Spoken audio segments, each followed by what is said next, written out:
Sa pagpapatuloy po ng ating balita, sa ating regional report, halos 10 billion pesos na halaga po ng hinihinalang shabu na nasabat po sa karagatan ng Northern Luzon na winasak na.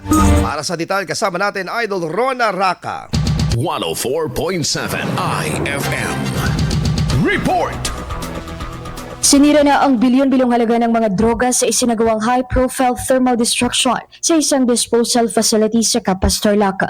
Sinaksihan mismo ni Pangulong Bongbong Marcos Jr. ang pagsunog sa 1,530.647 na kilo ng iligal na droga, kung saan umabot sa 9.4 billion pesos ang halaga ng mga ito.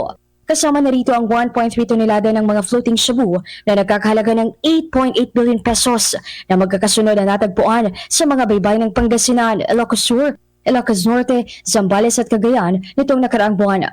Tiniyak na walang kahit anong matitirang mga bakas o sangkap sa pamamagitan ng thermal decomposition sa loob ng 10 oras at sinundan pa ng 12 oras na cooling process. Samantala, kinilala ang pagiging mapagmatsyag at tapat ng mga lokal na mangingisda sa agarang pagbibigay alam ng mga ito sa kinauukulan. Mula rito sa IFM Digupan, ito si Idol Rona Raka. Tatak, IFM. IFM News. IFM News. IFM News.